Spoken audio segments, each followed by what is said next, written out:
আসসালামু আলাইকুম।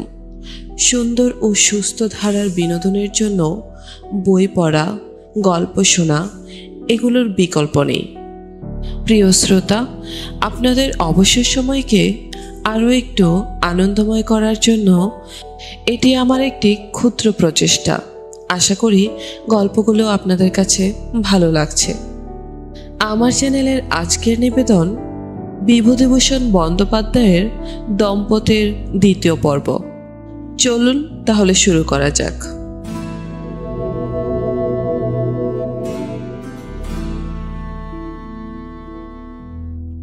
এক সপ্তাহের মধ্যে মঙ্গলগঞ্জের কুঠি সম্বন্ধে নির্মল কয়েকবার তাগাদা করাতে একদিন তিনি নৌকাচোখে কুঠিবাড়ি দেখিতে গেলেন। সঙ্গে রহিল নির্মল। নৌকাপথে 2 ঘন্টার মধ্যে তাহারা কুটিবাড়ির ঘাটে গিয়া পৌঁছালেন। সেকালের আমলের বড় নীলকুঠি ঘাট হইতে উঠিয়া 2 ধারে জাউ গাছের সারি, মস্ত বাঁধানো চাতাল, বাধারে সারি সারি আস্তাবল ও চাকর বাকরদের ঘর, খুব বড় বড় দরজা জানালা। ঘরে দৌড়ের অন্ত নাই। ঘোড়া দৌড়ের মাঠের মতো সুবিস্তীর্ণ ছাদে উঠিলে অনেক দূর পর্যন্ত নদী, গ্রাম সব নজরে পড়ে। দেখিয়া শুনিয়া গদাধর বলিলেন, জায়গা খুব চমৎকার বইকি। দেখলে তো, সে বিষয়ে কোনো ভুল নেই যে 5,000-এর বাড়ি খুব সস্তা। এর দরজা জানালা যা আছে তারই দাম আজকালকার বাজারে 1,500 টাকার উপর। তাছাড়া করিবর্গা, লোহার থাম এসব ধরে সবই বুঝলুম, কিন্তু এখানে কোনো গ্রাম নেই নিকটে, হাট নেই, বাজার নেই। এখানে বাস করবে কে? এত ঘর দূর যে গোলক ধাঁধার মতো ঢুকলে সহজে বেরোনো যায় না। সেখানে কি আমাদের মতো ছোট গেরস্থ বাস করতে পারে? দাসদাসী চাই, দারোয়ান সহিস চাই, চারদিকে জমজমাট চাই, তবে এখানে বাস করা চলে। নীলকুঠির সাহেবদের চলেছে, তা বলে কি আমার চলে না তোমার চলে? নির্মল যেন কিঞ্চিত ক্ষুণ্ণ হইয়া বলিল, তাহলে নেবে না? তুমি বুঝে দেখো না, নিয়ে আমার সুবিধা নেই, ভাড়াও চলবে না এখানে। তবু একটা সম্পত্তি হয়ে থাকতো, নামেই সম্পত্তি। যেই সম্পত্তি থেকে কিছু আসবার সম্পর্ক নেই, সে আবার সম্পত্তি? রেখে দাও তুমি। কুঠিবাড়ি হইতে ফিরিবার পথে নির্মল এমন একটা কথা বলিল যাহা গদাধরের খুব ভালো লাগিল।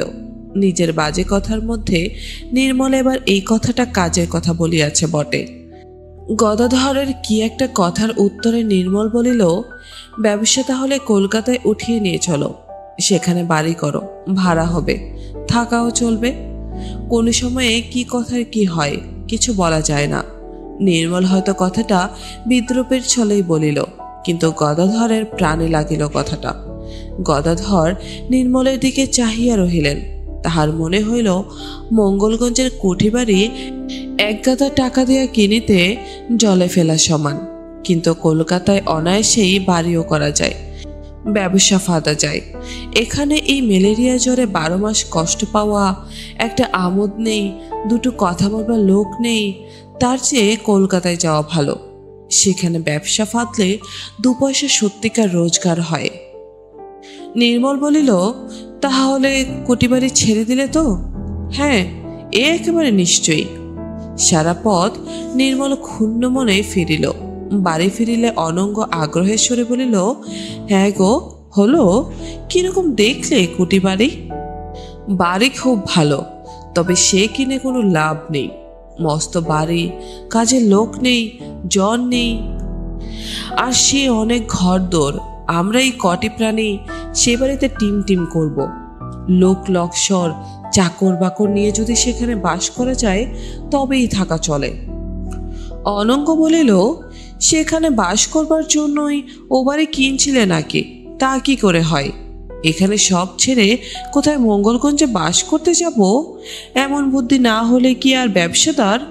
আমি ভেবেছি কুটিবাড়ি সস্তায় কিনে রাখবে, তা ভালোই হয়েছে। তোমার যখন মত হয়নি, দরকার নেই। গদাধর ভাবিয়া চিন্তিয়া কথা বলেন। হঠাৎ কোনো কাজ তাহার স্বভাবসিদ্ধ নয়। রাত্রে তিনি স্ত্রীকে কলকাতায় যাওয়ার কথাটা বলিলেন। অনঙ্গ বিস্ময়ের স্বরে বলিল, কলকাতায় যাবে? এসব ছেড়ে দিয়ে কলকাতায় সুবিধে হবে? কেন হবে না? ব্যবসা সেখানে ভালো জমবে, বাসও করবে সেখানে।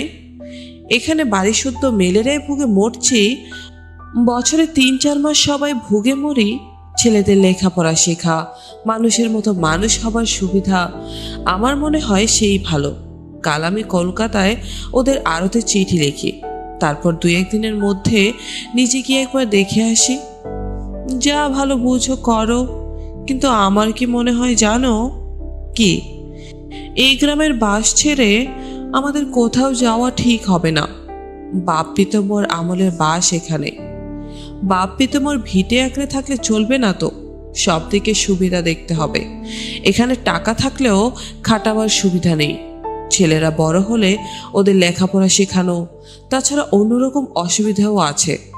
আমার মনে লেগেছে নির্মলের কথাটা, সেই প্রথমে এই কথা তোলে। নির্মল ঠাকুরপোর সব কথা শুনে চলো না, এ আমি তোমায় অনেক দিন বলে দিয়েছি। বড্ড ওর পরামর্শে তুমি চলো। কই আর শুনলাম, তাহলে তো ওর কথায় কুঠি বাড়ি কিনে ফেলতুম। মিথ্যা অপবাদ দিও না বলছি। অনঙ্গ হাসিয়া ফেলিল। বছর কাটিয়া গিয়া বৈশাখ মাস পড়িল। বছরের শেষে পাট ও তিসির দরুন হিসাব করিয়া দেখা গেল যে প্রায় নিট 6,000 টাকা লাভ দাঁড়ায় আছে। ভর মহাশয় হিসাব করিয়া মনিবকে লাভের অঙ্কটা বলিয়া দিলেন। আরতে একদিন কর্মচারীদের বিরাট ভোজের ব্যবস্থা হইল। অনঙ্গ বলিল, একদিন গ্রামের বিধবাদের ভালো করে খাওয়ানো আমার ইচ্ছে, কি বলো? গদাধর খুশি হইয়া বলিলেন, ভালোই তো, দাও না খাইয়ে। কি কি লাগবে বলো। সে কার্য বেশ সুচারুরূপেই নিষ্পন্ন হইল। ব্রাহ্মণ বিধবা যারা, তারা গদাধরের বাড়িতে খাইবেন না, অন্যত্র তাহাদের জন্য জিনিসপত্র দেওয়া হইল। তাহারা রাধিয়া বাড়িয়া খাইবেন। বাকি সকলের জন্য অনঙ্গ নিজের বাড়িতেই ব্যবস্থা করিল। সেই রাত্রেই গদাধর স্ত্রীকে বলিলেন, সব ঠিক করে ফেলি, বলো, তুমি কথা দাও। অনঙ্গ বিস্ময়ের সুরে বলিল, কি ঠিক করবে? কি কথা? এখন থেকে কলকাতায় গিয়ে আড়ত খুলি। দেখো, এবারকার লাভের অঙ্ক দেখে আমার মনে হচ্ছে এই আমাদের ঠিক সময়। সামনে আমাদের ভালো দিন আসছে। পাড়াগায়ে পড়ে থাকলে ছোট হয়ে থাকতে হবে, কলকাতায় যেতেই হবে। আচ্ছা, এই পরামর্শ কে দিল বলো তো সত্যি করে? অবশ্যই নির্মল বলছিল, তাছাড়া আমারও ইচ্ছে। তুমি যা বুঝো করবে, এতে আমার বলবার কিছু নেই। কিন্তু গা ছেড়ে ভিটে ছেড়ে চলে যাবে তাই বলছিলাম। এই দেখো না কেন, আজ সব এ পাড়ার ও পাড়ার বিধবারা এখানে খেলেন, কি খুশি সব হলেন খেয়ে। ধরো ওই মান্তির মা খেতে পায় না, স্বামী গিয়ে পর্যন্ত দুর্দশার এক শেষ। তার পাতে গরম গরম লুচি দিয়ে যেন আমার মনে হলো এমন আনন্দ তুমি আমায় 1000 থিয়েটার যাত্রা দেখালেও পেতুম না। আহা, কি খুশি হলো খেয়ে, দেখে যেন চোখে জল আসে। এদের ছেড়ে যাব, কোথায় যাব? সেখানে গিয়ে কিভাবে থাকব তাই কেবল ভাবছি। গদাধর হাসিয়া বলিলেন, নতুন কাজ করতে গেলে সাহস করতে হয় মনে, নইলে কি হয়? এত ভাবনার কিছু নেই। আমি একটা ছোটখাটো বাড়ির সন্ধান পেয়েছি।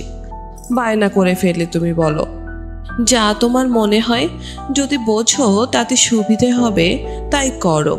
পরদিন নির্মলকে কলকাতায় গিয়া বাড়ি বায়না করানোর জন্যে গদাধর পাঠাইয়া দিলেন এবং বৈশাখ মাসের শেষে এখান হইতে কলকাতায় যাওয়ার সব ঠিকঠাক হইয়া গেল।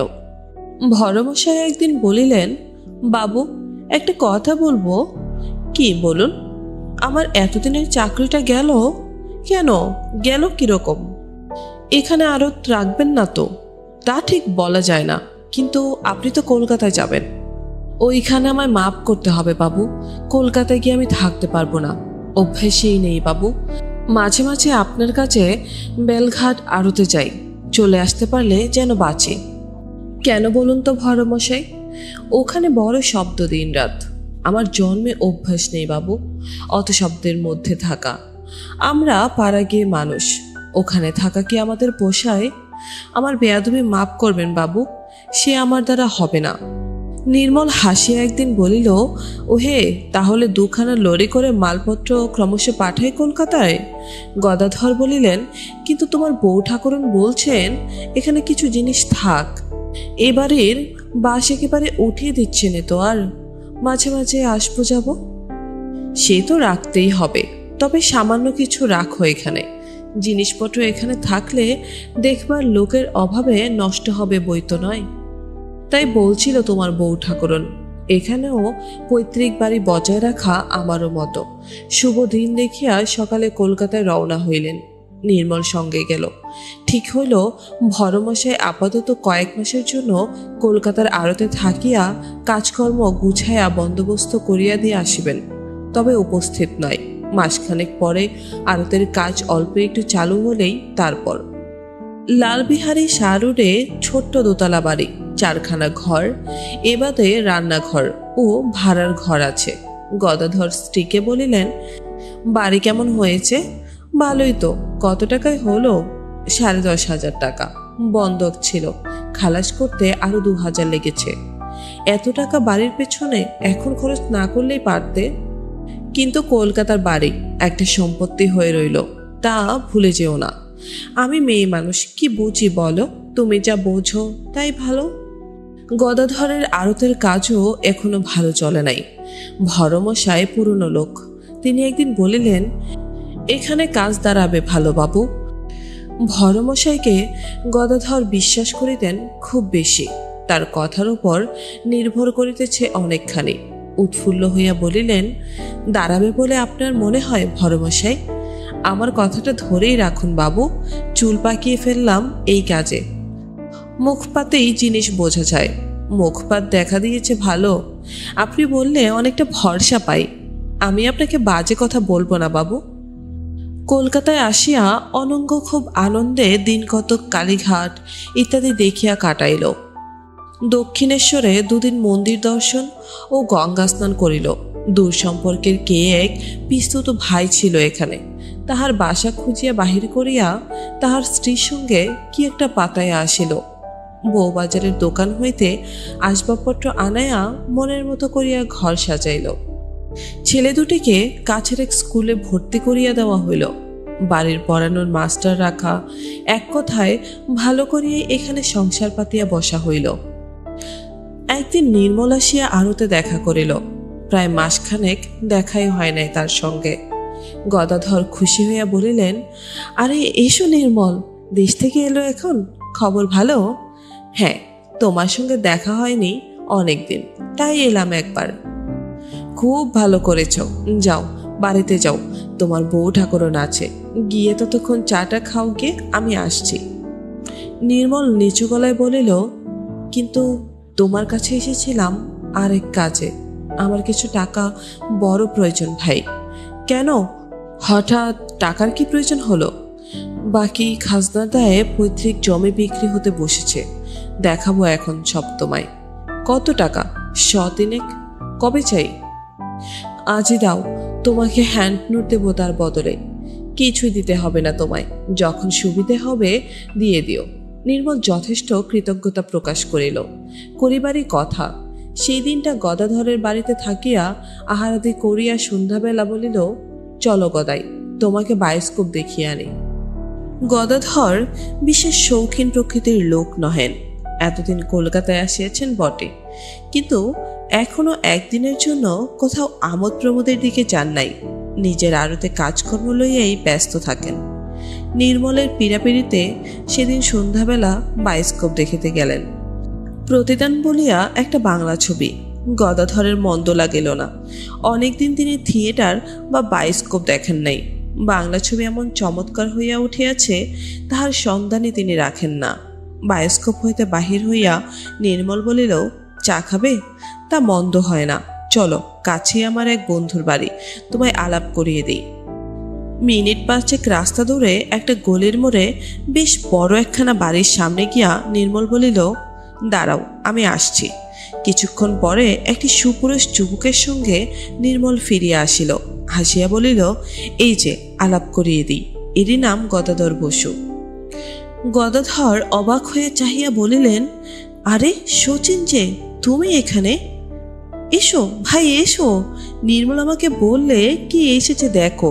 তুমি যে দয়া করে এসেছো, আমি ভাবলাম না জানে কে, তা তুমি সত্যি? এটা কাদের বাড়ি? আরে এসোই না, অনেকদিন দেখাশোনা নেই, সব কথা শুনি। সম্পর্কে শচীন তাহার জেঠতুতো ভাই, অর্থাৎ বড় তরফের সত্যনারায়ণ বসুর বড় ছেলে। আরবারে কুসুম বামনের দরভাগ বাটোয়ারার সময় ইহারে উদ্দেশ্যে শ্লেষ করিয়া কথা বলিয়াছিলেন গদাধর। শচীন বকিয়া গিয়াছে, এ কথা গ্রামের সকলেরই জানিত। তবে গদাধর শুনিয়াছিলেন আজকাল সে ভালো হইয়াছে, কলকাতায় থাকিয়া কি চাকুরি করে। গদাধর বলিলেন, নির্মলের সঙ্গে তোমার দেখাশোনা হয় নাকি? শচীন হাসিয়া বলিল, কেন হবে না? তুমি তো আর দেশের লোকের খোঁজ নাও না, শুনলুম বাড়ি করেছ কলকাতায়। হ্যাঁ, সে আবার বাড়ি, কোনো রকম ওই মাথা গুঁজবার জায়গা। বৌদিকে এনেছো নাকি? অনেক দিন। আমাদের তো আর যেতে বললে না একদিন। সন্ধানে কি রাখো?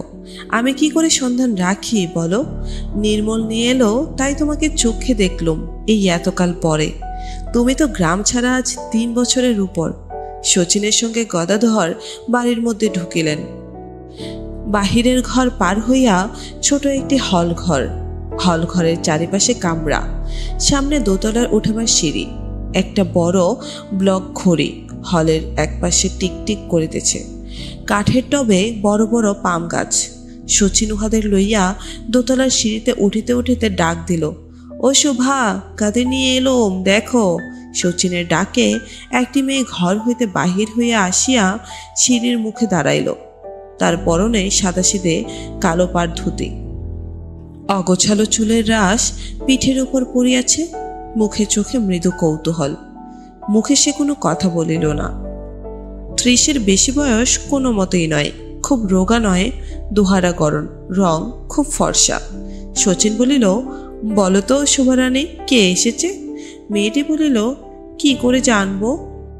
আশ্চর্য এই যে মেয়েটি কাহাকেও অভ্যর্থনা সূচক একটা কথা বলিল না বটে, তবে তাহাকে অভদ্র বলিয়া মনে হইল না গদাধরের। এমন মুখশ্রী কোথায় যেন দেখিয়াছেন। দেখিয়া ভাবিয়াছিলেন বেশ চমৎকার মুখ, কিন্তু কোথায় দেখিয়াছিলেন কিছুতেই মনে করিতে পারিলেন না। সকলে উপরে উঠিলেন। বারান্দার বেতের চেয়ারে খানকতক গোল করিয়া পাতা, মাঝখানে একটা বেতের টেবিল। সেখানে শচীন তাহাদের বসাইয়া মেয়েটির দিকে চাহিয়া বলিল, ইনি শ্রীযুক্ত গদাধরচন্দ্র বসু, আমার খুড়তুতো ভাই। আমাদের বয়স একই, 2-1 মাসের বড় ছোট, মার্চেন্ট, গায়ে পাশাপাশি বাড়ি। গদাধর অবাক হয়ে গিয়াছিলেন। নির্মল ও শচীন এ কোথায় তাহাকে আনিল? শচীনের কোনো আত্মীয়ের বাড়ি হইবে হয়তো। মেয়েটি কে? গৃহস্থ বাড়ির মেয়ে কি সকলের সামনে এভাবে ডাক দিলে বাহির হয়ে আসে? তিনি নিজের গ্রামে তো দেখেন নাই, তবে কলকাতার ব্যাপারই আলাদা। শচীন বলিল, পরিচয় করিয়ে দিই এর সঙ্গে। ইনি প্রখ্যাতনামা স্টার শোভারানী মিত্র, নাম শোনো নেই? নির্মল বলিল, এইমাত্র দেখিয়ে এলে প্রতিদান ফিল্ম, সেই ফিল্মের কমলা। গদাধর এতক্ষণ পরে বুঝিলেন, সেই জন্যই তাহার মনে হইতেছিল মেয়েটির মুখ বড় পরিচিত, কোথায় যেন দেখিয়াছেন। মেয়েটি ফিল্ম স্টার শোভারানী মিত্র, প্রতিদান ফিল্মে যে কমলা সাজিয়া আছে।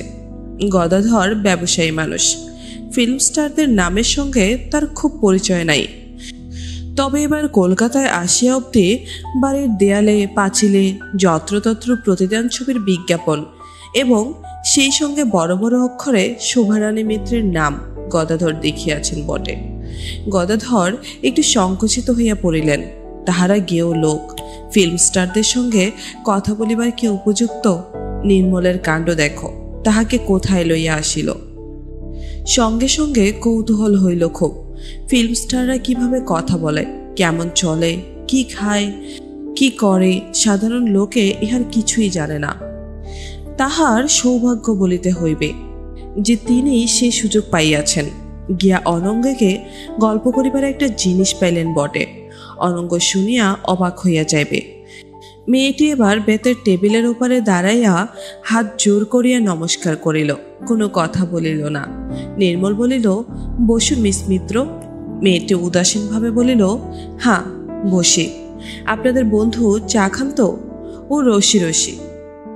গদাধর বলিতে গেলেন তিনি এখন আর চা খাইবেন না, কিন্তু সংকোচে পড়িয়া কথা বলিতে পারিলেন না। মেয়েটির আহ্বানে একটি ছোকরা চাকর আসিয়া সামনে দাঁড়াইল। মেয়েটি বলিল, ওরে রসি, চা 1 2 3 পেয়ালা। নির্মল হাসিয়া বলিল, কেন 4 পেয়ালা নয় কেন? মেয়েটি বলিল, আমি একবারের বেশি চা খাইনি তো, আমার হয়ে গিয়েছে বিকেলে। কর্তৃত্বের এমন দৃঢ় গম্ভীর্যের সুরে কথা বলিয়া বাহির হয়ে আসিল মেয়েটির মুখ হইতে যে তাহার প্রতিবাদে আর কোনো কথা বলা চলে না। অল্পক্ষণ পরেই মেয়েটি ঘরের মধ্যে চলিয়া গেল এবং নিজের হাতে 2খানা প্লেটে কেক, বিস্কুট, কমলা লেবু ও সন্দেশ আনিয়া বেতের গোল টেবিলটিতে রাখিয়া বলিল, একটু খেয়ে নিন।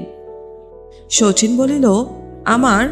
মেয়েটির মুখে হাসি কম, আধ গম্ভীর মুখে বলিল, 2 বার হয়ে গিয়েছে, আর হবে না। নির্মল বলিল, এই আমরা ভাগ করে নিচ্ছি, এসো শচীন। নির্মলের দিকে চাহিয়া মেয়েটি বলিল, না ভাগ করতে হবে না, আপনারা খেয়ে নিন, চা নেই। গদাধর ভাবিলেন এই ধরনের মেয়ে তিনি কখনো দেখেন নাই। বিনয়ে গলা পড়ে না, অথচ কেমন ভদ্রতা ও কর্তব্যজ্ঞান। কিন্তু শচীনের উপর এতটা আধিপত্য কেন? বোধ হয় অনেক দিনের আলাপ, বন্ধুত্বে পরিণত হইয়াছে। সেই ক্ষেত্রে এরকম হওয়া সম্ভব, স্বাভাবিক বটে। সেই ছোকরা চাকরটি চা আনিয়া দিল, ট্রের ওপর বসানো 3টে পেয়ালা। মেয়েটি নিজের হাতে ট্রে হইতে উঠাইয়া পেয়ালাগুলি টেবিলে সাজাইয়া দিল, আগে গদাধরের সামনে, তারপরে নির্মলের ও সবশেষে শচীনের সামনে। গদাধরকে বলিল, চিনিটা দেখুন তো, আমি 2 চামচ করে দিতে বলি সব পেয়ালায়, যদি কেউ বেশি খান আবার দেওয়া ভালো।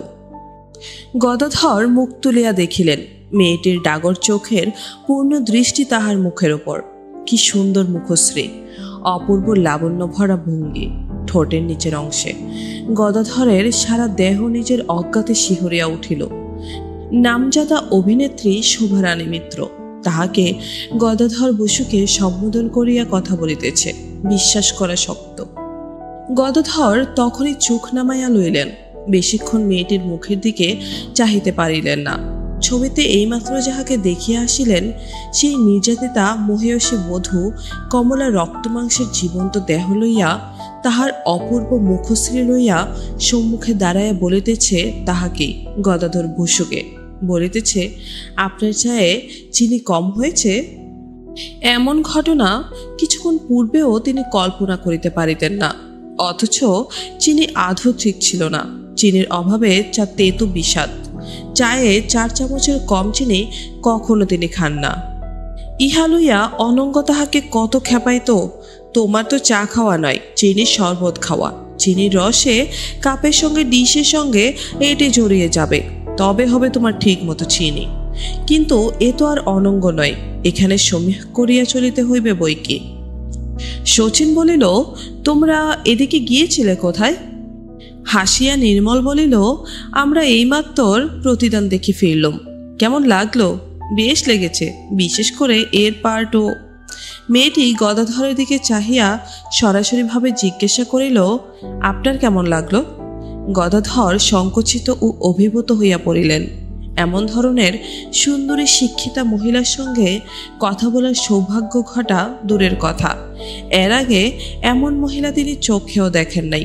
শিক্ষিতা নিশ্চয়ই, কারণ ওই ছবির মধ্যে এর মুখে যে সব বড় বড় কথা আছে, যেমন সব গান ইনি গাইয়াছেন, যেমন ইহার চমৎকার উচ্চারণের ভঙ্গি, কথা বলিবার কায়দা, হাত পা নাড়ার ধরন ইত্যাদি দেখা গিয়াছে।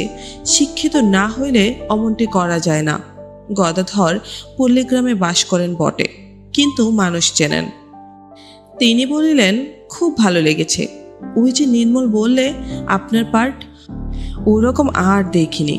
কোন জায়গাটা আপনার সবচেয়ে ভালো লেগেছে বলুন তো, দেখি। আপনারা বাইরে থেকে আসেন, আপনাদের মনে আমাদের অভিনয়ের এফেক্টটা কেমন হয় সেটা জানা খুব দরকার আমাদের। শচীন অভিমানের সুরে বলিল, কেন আমরা বনে জঙ্গলে ভেসে এসেছি নাকি? আমাদের মতের কোনো দাম সেই জন্য নয়। আপনারা সর্বদা দেখেছেন, আর এরা গ্রামে থাকেন, আজ এসেছেন, কাল চলে যাবেন। এদের মতের দাম অন্যরকম। গদাধর আরো লজ্জিত ও সংকুচিত হইয়া উত্তর দিলেন, আজ্ঞে না না, আমাদের আবার মত।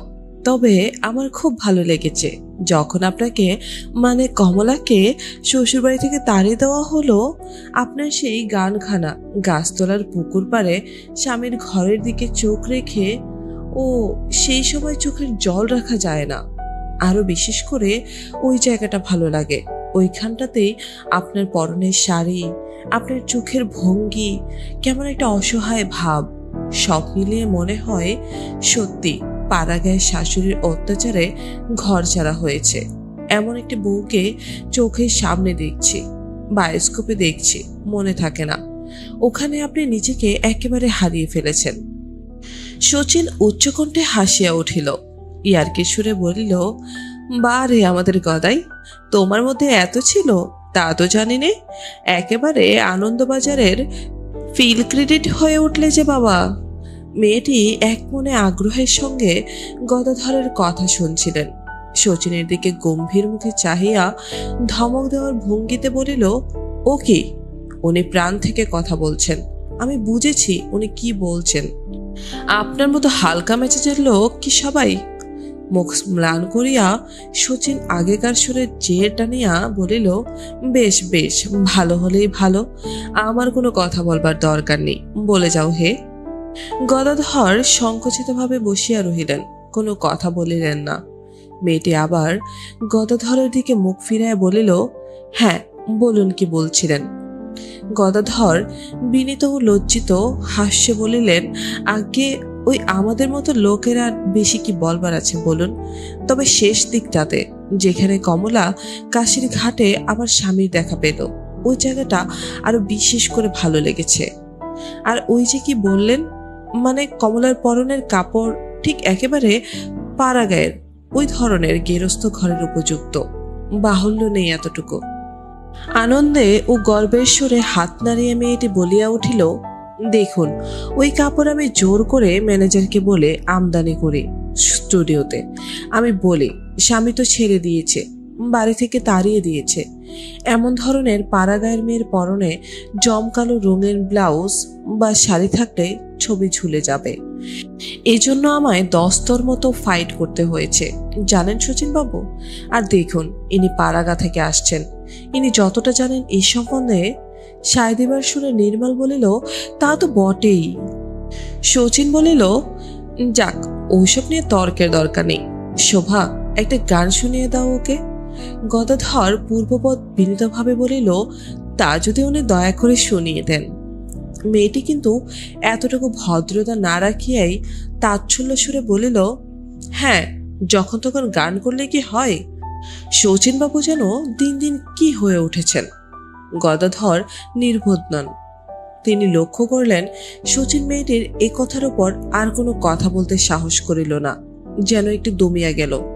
এবার কি মনে করিয়া গদাধর সাহস দেখাইলেন। তিনি ব্যবসাদার মানুষ, পড়তিবাজারে চড়া দামের মাল বায়না করিয়া অনেকবার লাভ করিয়াছেন। তিনি জানেন জীবনে অনেক সময় দুঃসাহসের জয় হয়।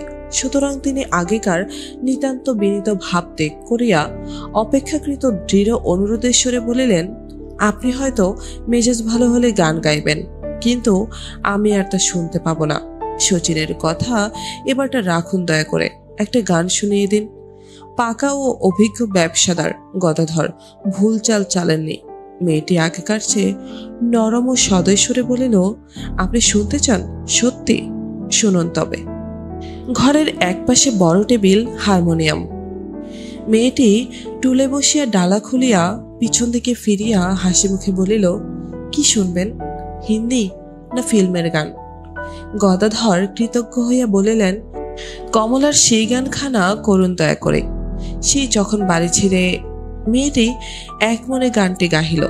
গানের মধ্যে আকাশ, বেদনা ভরা বীণাধ্বনি, রুদ্র জ্যোৎস্না, পথ চলা প্রভৃতি অনেক সুমিষ্ট কথা ছিল, এবং আরো অনেক ধোয়া ধোয়া ধরনের শব্দে, যার অর্থ পাটের আড়তদার গদাধর ঠিকমতো অনুধাবন করিতে পারিলেন না।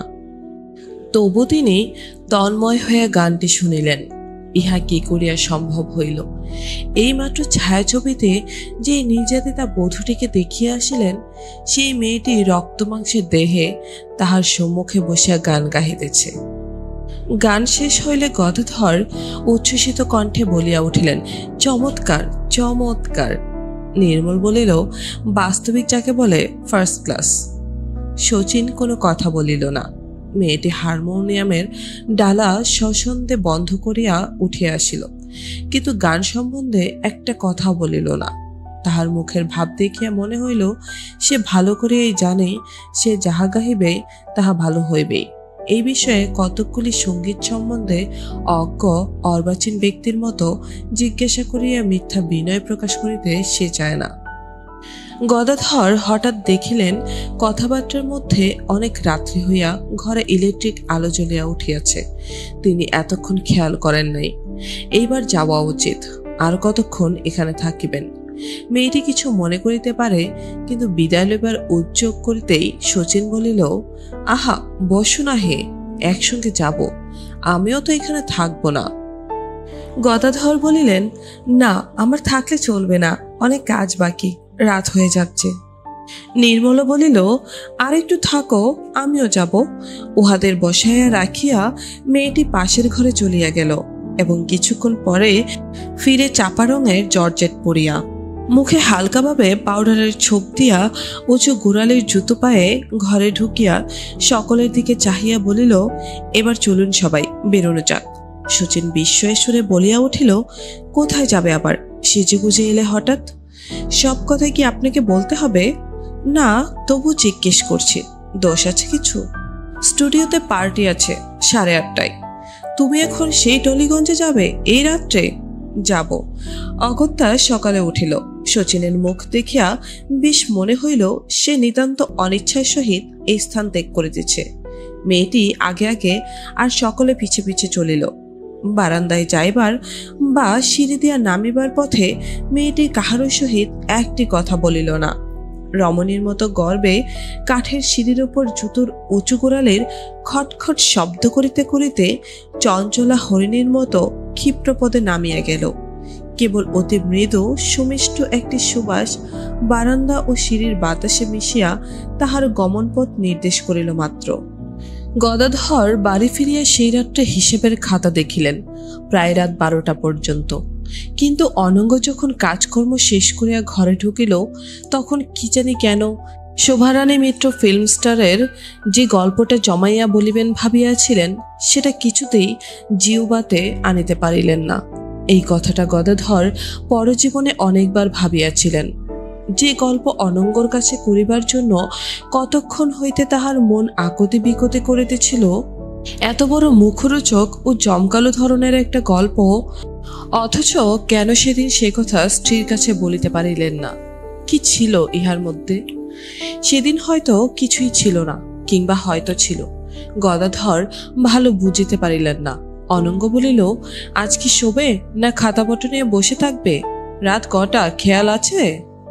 গদাধর হঠাৎ অনঙ্গর দিকে পূর্ণ দৃষ্টিতে চাহিলেন। অনঙ্গ মেয়ে মানুষ, দেখিতেও মন্দ নয়, কিন্তু কি ঠকাই ঠকিয়াছেন এতদিন।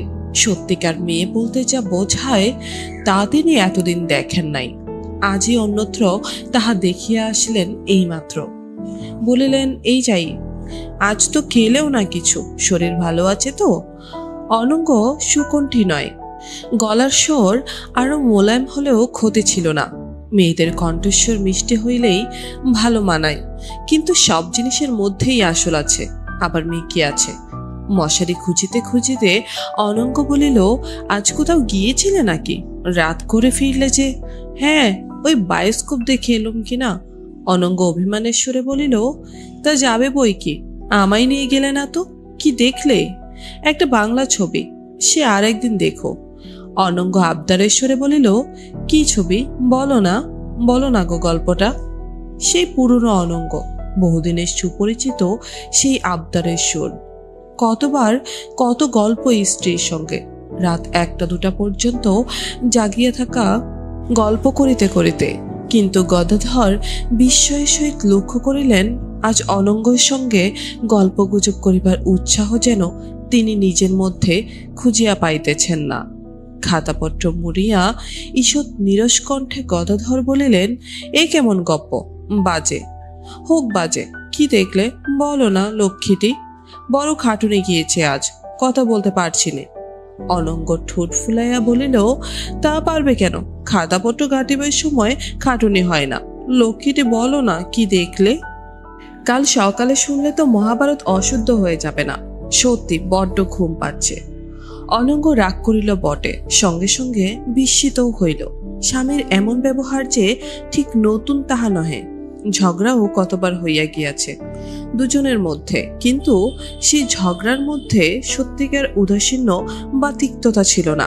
আজ গদাধর ঝগড়ার কথা কিছু বলিতেছেন না, খুব সাধারণ কথাই, অথচ তার নারীচিত্ত যেন বুঝিল ওই সামান্য সাধারণ অতি তুচ্ছ প্রত্যাখ্যানের পিছনে অনেকখানি উদাসীন্য এবং তিক্ততা বিদ্যমান। অনঙ্গ চুপ করিয়া শুইয়া পড়িল। গদাধর কিন্তু শুইয়া শুইয়া ফিল্ম অভিনেত্রী শোভারানীর কথা ভাবতেছিলেন। এই কথা বললে তাহার উপর ঘোর অবিচার করা হইবে। সত্যিই তিনি এক আধবার ছাড়া তার কথা ভাবেন নাই। মেয়েদের কথা বেশিক্ষণ ধরিয়া ভাবিবার মতো মন গদাধরের নয়। তিনি ভাবিতেছিলেন অন্য কথা। তিনি ভাবিতেছিলেন জীবনটা তার বৃথায় গেল। মেয়েকে লইয়া কাটাইলেন। আসল নারী কি বস্তু তাহা কোনোদিন চিনিলেন না। আর একটি ছবি অন্ধকারে আধ ঘুমের মধ্যেও বারবার তার চোখের সম্মুখে ভাসিয়া উঠিতেছিল। নির্যাতিত সুন্দরী বধূ কমলা শ্বশুরবাড়ি হইতে বিতাড়িত হইয়া থর থর কম্পিত দেহে পুকুর পাড়ে এক দৃষ্টে স্বামীর ঘরের জানালার দিকে চাহিয়া আছে। দিন দুই পরে গদাধরকে দেশের আড়তের কাজে যাইতে হইবে। ভরমশাইও সঙ্গে যাইবেন। অনন্য স্বামীকে বলিল, সেও সঙ্গে যাইবে। গদাধর বলিলেন, চলো, ভালো কথাই তো, ছেলেরাও যাবে, গিয়ে স্কুল কামাই হবে, উপায় নাই। তোমায় কিন্তু ছেলেদের নিয়ে একলা থাকতে হবে কদিন, পারবে তো? কেন, তুমি কোথায় থাকবে? আমি যাচ্ছি মোকামে পাটের সন্ধানে। নারায়ণপুর, আশুগঞ্জ, জিকির গাছ, এইসব জায়গা ঘুরতে হবে। 500 ঘাট সাদা পাট অর্ডার দিয়েছে ডগলাস জুট মিল। এদিকে মাল নেই বাজারে, যা আছে দরে পোষাচ্ছে না। আমি দেখি গে, যাই এখন মোকামে মোকামে ঘুরে। মাথায় এখন আগুন জ্বলছে। বাড়ি বসে থাকবার সময় আছে? বাড়িতে মোটে আসবে না। সেই মঙ্গলবারের দিকে যদি আশা ঘটে, তার আগে নয়। অনঙ্গ যাইতে চাহিল না। শুধু ছেলেদের লইয়া একা সে দেশের বাড়িতে গিয়া কি করিবে? স্বামী থাকিলে ভালো লাগিত। স্বামীকে ছাড়িয়া থাকা তার অভ্যাস নাই। বিবাহ হইয়া পর্যন্ত কেহ কাহাকেও ছাড়িয়া থাকে নাই। একা থাকিতে অনঙ্গর মন হুহু করে। ছেলেদের লইয়া মনের শূন্যতা পূর্ণ হইতে চায় না। ভরমশাইকে লইয়া গদাধর চলিয়া গেলেন। বিভিন্ন মোকামে ঘুরিয়া সমস্ত পাটের জোগাড় করিতে সারাদিন লাগিয়া গেল। ফিরিবার পথে একবার গ্রামের বাড়িতে গেলেন। ব্যবসায়ী সংক্রান্ত কিছু খাতাপত্র এখানে পূর্বের ঘরের আলমারিতে ছিল। কমাস দেশ ছাড়া ইহার মধ্যেই বাড়ির উঠোনে চিরচিরে ও আমরুল গাছের জঙ্গল বাঁধিয়া গিয়াছে। ছাদের কার্নিশে বনমূলার চারা দেখা দিয়াছে। ঘরের মধ্যে চামচিকার দল বাসা বাঁধিয়াছে। গ্রামের একটি বৈষ্ণবের মেয়েকে মাঝে মাঝে ঘর বাড়ি দেখিতে ও ঝাড় দিয়া পরিষ্কার রাখতে বলিয়াছিলেন। প্রতি মাসে 2টি করিয়া টাকা এই জন্য সে পাইবে, এই ব্যবস্থা ছিল। অথচ দেখা যাইতেছে সে কিছুই করে নাই। ভরমশাই বলিলেন, সে বিন্দি বোস্টনে তো একবারও এদিকে আসেনি বলে মনে হচ্ছে বাবু, তাকে একবার ডেকে পাঠাই। এই ও মাসেও তার টাকা মানি অর্ডার করে পাঠানো হয়েছে। ধর্ম আর নেই দেখছি কলিকালে। পয়সা নিবি অথচ কাজ করবি নে। সন্ধান লইয়া জানা গেল বিন্দি বোস্টনে আজ কয়দিন হইল ভিন গায়ে তাহার মেয়ের বাড়ি গিয়াছে। পাশের বাড়ির সিধু ভট্টাচার্যের মেয়ে হৈম আসিয়া বলিল, মা বলে পাঠালেন, আপনি কি এখন চা খাবেন কাকা? এই যে হৈম মা, ভালো আছো? তোমাদের বাড়ির সব ভালো? বাবা কোথায়? হ্যাঁ, সব একরকম ভালো। বাবা বাড়ি নেই। কাকিমাকে আনলেন না কেন? এই তো মা, আড়তের কাজে একদিনের জন্য আসা, আজই এখনই চলে যাব। তা হবে না, মা বলেছে আপনি আর ভরজাটা এবেলা আমাদের বাড়ি না খেয়ে যেতে পারবেন না। মা ভাত চড়িয়েছে, আমায় বলে দিলে তোর কাকা চা খাবে কিনা জিজ্ঞেস করে আয়। তা যাও মা, নিয়ে এসো গিয়ে। বৈকালে 3টার ট্রেনে কলকাতা যাওয়ার কথা। দুপুরে সিধু ভট্টাচার্যের বাড়ি দুজনে খাইতে গেলেন। হৈমর মা হাসি মুখে বলিল, কি ঠাকুরপো, এখন শহরে হয়ে পড়ে আমাদের ভুলে গেলে নাকি? বাড়িটা যে জঙ্গল হয়ে গেল, ওর একটা ব্যবস্থা করো। অনঙ্গকে নিয়ে এলে না কেন? আনবো কি বৌদি, একবেলার জন্য আসা, তাও এখানে আসবো বলে আসিনি। জিকরগাছায় এসেছিলাম আড়তের কাজে, সে আসতে চেয়েছিল। এবার একদিন নিয়ে এসো ঠাকুরপো, কতদিন দেখিনি, দেখতে ইচ্ছে করে। তার চেয়ে আপনি কেন চলুন না বৌদি, শহরে ঘুরে আসবেন, দেখাশোনাও হবে। আমাদের সে ভাগ্য যদি হবে, তবে হাড়ি ঠেলবে কে দুবেলা? ও কথা বাদ দাও তুমি, যেমন অদেষ্ট করে এসেছিলাম তেমনই তো হবে। তবে একবার কালীঘাটে গিয়ে মাকে দর্শন করার বড় ইচ্ছে। বৈশাখ মাসের দিকে দেখি কতদূর কি হয়। আমায় বলবেন, আমি নিয়ে যাওয়ার ব্যবস্থা করব। আমার ওখানে গিয়ে পায়ের ধুলো দেবেন। বৈকালের ট্রেনে দুজনে কলকাতায় ফিরিলেন। স্বামীকে দেখিয়া অনঙ্গ বড় খুশি হইল। কাছে বসিয়া চা ও খাবার খাইতে খাইতে বলিল, উহ, তুমি আসো না, কি যে কষ্ট গিয়েছে যে। গ্রামে হয় তবু এক কথা, এ ধরো নিজের বাড়ি হলেও বিদেশে এখানে মন ছটফট করে। হ্যাঁ, ভালো কথা, তোমাকে একদিন শচীন ঠাকুরপো খুঁজতে এসেছিল, কি একখানা চিঠি দিয়ে গিয়েছে। কই, কি চিঠি দেখি? অনঙ্গ একখানা খামের চিঠি আনিয়া স্বামীর হাতে দিল। গদাধর চা খাইতে খাইতে খাম খুলিয়া পড়িলেন। লেখা আছে, তোমার দেখা পেলাম না এসে। শুনলাম তুমি নাকি আড়তের কাজে বার হয়েছ। দেশ থেকে বাবা চিঠি লিখেছেন, তার শরীর অসুস্থ, একবার দেশে যেতে হবে। একটা কথা, শোভারানী তোমার কথা সেদিন জিজ্ঞেস করছিল, সময় পেলে একদিন এসো না, আমার ওখানে এসো, আমি নিয়ে যাব। নির্মল এখনো কুন্নগর থেকে ফেরেনি, সে একটা গুরুতর কাজ করে গিয়েছে। সেই জন্য শোভারানীর সঙ্গে তোমার দেখা করা জরুরি দরকার। এলে সব কথা বলবো, সেই জন্যই শোভা তোমার খোঁজ করেছে। চিঠি পড়িয়া গদাধর বিস্মিত হইলেন। শচীন কখনো তাহার বাড়ি আসে না, আসার রেওয়াজ নাই। সে আসিয়া এমন একখানে জরুরি চিঠি দেয়া গেল। নির্মল কি করিয়াছে? শোভারানী মস্ত বড় অভিনেত্রী, তার সঙ্গে নির্মলের কি সম্বন্ধ? তাহাকেই বা তাহার নিজের দরকার, ব্যাপার কি? স্বামীর মুখ দেখিয়া অনঙ্গ কৌতূহলের সহিত বলিল, কি চিঠি গো? এ চিঠি? হ্যাঁ, ও একটা, কোনো খারাপ খবর নয় তো? না, এ অন্য চিঠি। আচ্ছা, আমি চলে গেলে নির্মল এখানে এসেছিল? আর একদিন এসেছিল বটে, কেন বলো তো? তার কিছু হয়েছে নাকি? না, সেসব নয়। সে বাড়ি যায়নি কিনা? সুধাদের সঙ্গে দেখা করেছিলে? না, আমার সময় কোথায়, কখন যাই ও পাড়ায় সুধাদের বাড়ি? খেলে কোথায়? সিধুদাদের বাড়ি। হৈময় সে ডেকে নিয়ে গেল। গদাধরের কিন্তু এসব কথা ভালো লাগতেছিল না। কি এমন ঘটিল যাহার জন্য শোভারানী খোঁজ করিয়াছেন? নির্মল গ্রামে ফিরে নাই, অথচ 3 দিনের মধ্যেই তাহার ফিরিবার কথা। শোভারানী বা তাহার খোঁজ করিলেন কেন? তাহার সহিত এইসব ব্যাপারে সম্পর্ক কি? গদাধর স্ত্রীকে বলিলেন, কটা বাজলো দেখো তো। এই তো দেখে এলাম 7টা বাজে। কেন, এখন আবার বেরোবে নাকি? এক জায়গায় যেতে হবে এখনই, আড়তের কাজ, ফিরতে দেরি হতে পারে। আড়তের কাজ শুনিয়া অনঙ্গ আপত্তি করিল না, নহিলে ক্লান্ত স্বামীকে সে কিছুতেই এখনই আবার বাহিরে যাইতে দিত না। গদাধর প্রথমে শচীনের বাসায় আসিয়া শুনিলেন সে বাহির হইয়া গিয়াছে, কখন আসিবে ঠিক নাই। গদাধর ঘড়ি দেখিলেন, 8টা বাজে। একা এত রাত্রে শোভারানীর বাড়ি যাওয়া কি উচিত হইবে? অথচ নির্মল কি এমন গুরুতর কাজ করিয়াছে তাহা না জানিলেও তো তাহার স্বস্তি নাই। 7-5 ভাবিয়া গদাধর একাই শোভারানীর বাড়ি যাইবেন স্থির করিলেন। বাড়ির নম্বর তিনি সেদিন দেখিয়াছেন, নিশ্চয়ই বাহির করিতে কষ্ট হইবে না। বাড়ির যত নিকটবর্তী হইতে লাগিলেন, বুকের মধ্যে ভীষণ টিপ টিপ করিতে শুরু করিল। জীব যেন শুকাইয়া আসিতেছে। কান দিয়া ঝাল বাহির হইতেছে। বুকের ভেতর তোলপাড় কিছুতে শান্ত হয় না। এমন তো কখনো হয় নাই। গদাধর খানিকটা বিস্মিত, খানিকটা ভীত হইয়া উঠিলেন। অনেকখানি আসিয়া ঠিক করিলেন থাক আজ সেখানে শচীনের সঙ্গে যাওয়াই ভালো। মহিলাদের সঙ্গে তেমন করিয়া আলাপ করা তাহার অভ্যাস নাই, কখনো করেন নাই, বড় বাধো বাধো ঠেকে। তাছাড়া তিনি যদি কিছু মনে করেন। কিন্তু গদাধর ফিরিতে পারিলেন না।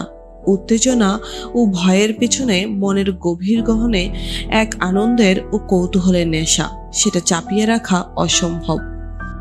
বাড়ি খুঁজিয়া বাহির করিয়া গদাধর খানিকক্ষণ বন্ধ দরজার সামনে চুপ করিয়া দাঁড়াইলেন। কড়া নাড়িবেন কি নাড়িবেন না, চলিয়া যাওয়াই বোধ হয় ভালো। একবার চলিয়া যাইতে গিয়া আবার ফিরিয়া আসিলেন এবং মরিয়া হইয়া সজোরে কড়া নাড়া দিলেন। প্রথম ২-১ নাড়াতে কেহ সাড়া দিল না। মিনিট ৩-৪ পরে ছোকরা চাকর আসিয়া দরজা খুলিয়া বলিল, কাকে চান আপনি? গদাধর বলিলেন, মিস শোভারানী মিত্র আছেন? তাহার গলার স্বর কাঁপিয়া গেল।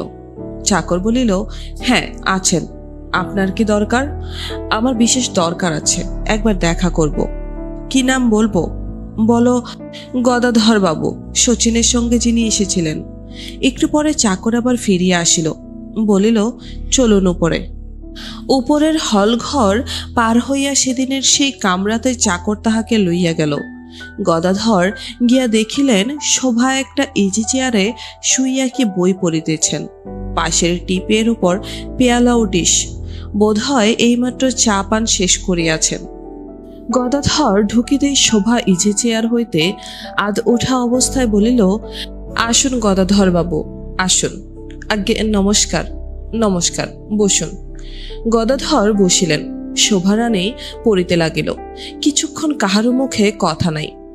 আন্দাজ ৫ মিনিট পরে শোভা হাতের বইখানি পাশে টিপিয়ে রাখিতে গিয়া সেখানে চায়ের পেয়ালা দেখিয়া বিরক্তর সুরে বলিল, আহ, এগুলো ফেলে রেখেছে এখনো। ওরে ও গোবিন্দ! গদাধর আমতা আমতা করিয়া বলিলেন, এই এলাম। শচীন একখানা চিঠি লিখে রেখে এসেছিলেন আমার বাড়িতে, আপনার সঙ্গে দেখা করা দরকার নাকি, নির্মলের জন্য। তাই। এতক্ষণ পরে শোভার মুখে ঈষৎ হাসি দেখা গেল। সে বলিল, নির্মলবাবুর কথা ছেড়ে দিন। আপনি কি নির্মলবাবুর বিশেষ বন্ধু? আজ্ঞে হ্যাঁ, আমি ওর বাল্য বন্ধু।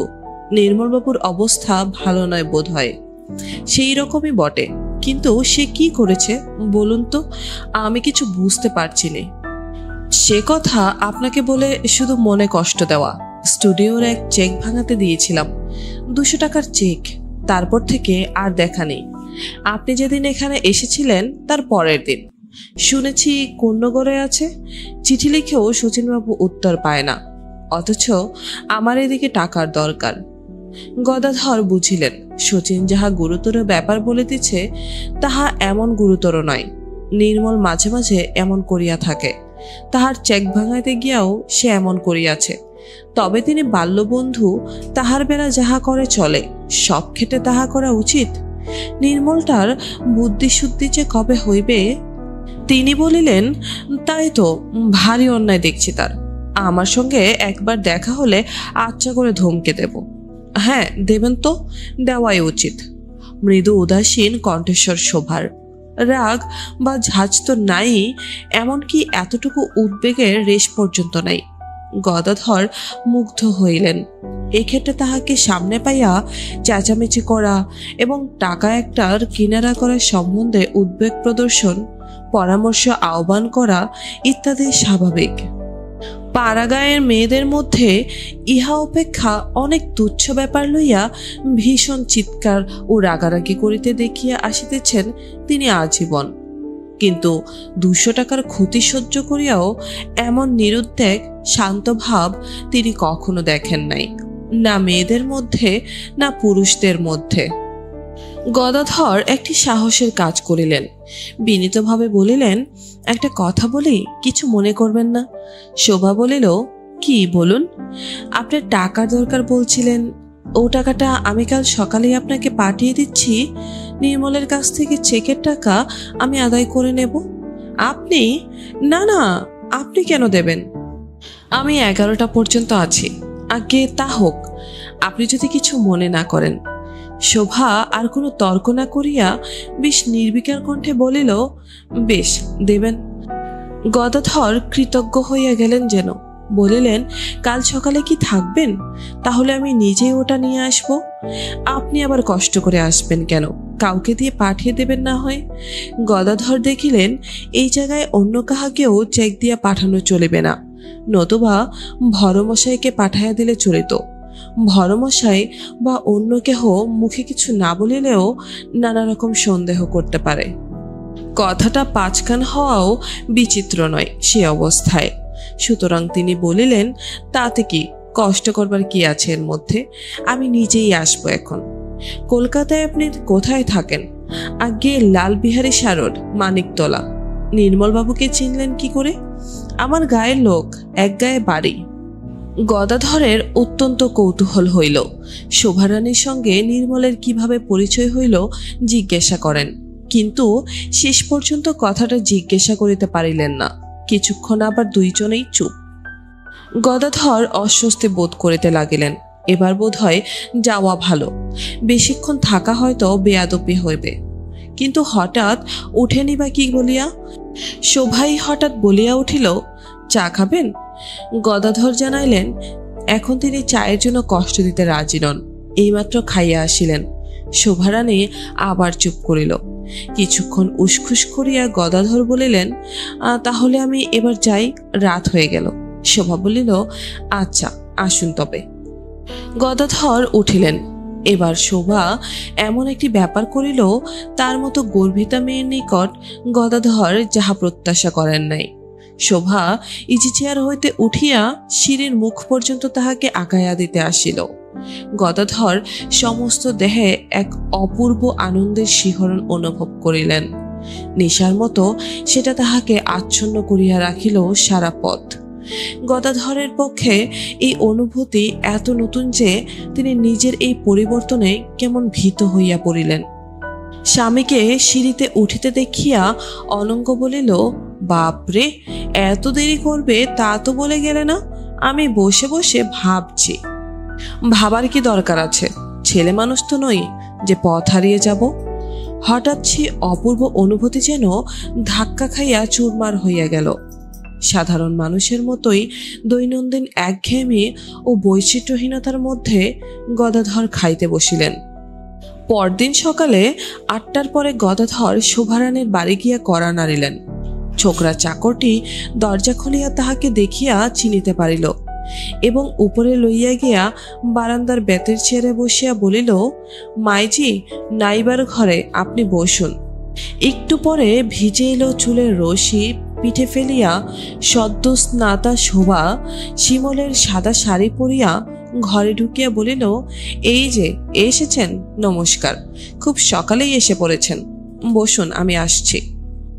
শোভা পাশের ঘরে ঢুকিয়া 2খানা মাসিক পত্র, 1খানা লেটার প্যাড ও একটা ফাউন্টেন পেন লইয়া ইজি চেয়ারটিতে আসিয়া বসিল এবং চেয়ারের চওড়া হাতলের উপর সেগুলি রাখিয়া গদাধরের দিকে চাহিয়া বলিল, তারপর? তার মুখ ও অন্যান্য দিনের মতো উদাসীন, অপ্রসন্ন নয়, বেশ প্রফুল্ল। এমনকি ঈষৎ মৃদু হাসিও যেন কখনো অধর প্রান্তে আসিতেছে, কখনো মিলাইয়া যাইতেছে। শোভা হাসি মুখে বলিল, বসুন, চা খান। আমি এখনো চা খাইনি, স্নান না করে কিছু খাই না। আপনার তাড়া নেই তো? আগে না, তাড়া নেই। চা কিন্তু একবার খেয়ে সেটা উচিত হয়নি। এইখানে যখন সকালবেলা আসছেন, কোনো আপত্তি নেই তো? গদাধর তটস্থ হইয়া বলিলেন, আগে না, আপত্তি কি? শোভা বলিল, ওরে নিয়ে আয়, ও লালচাঁদ। গদাধর দেখিলেন এ অন্য একজন চাকর। শোভারানীর অবস্থা তাহা হইলে বেশ ভালো। 3জন চাকর আছে, ঝিও একটা ঘুরিতেছে।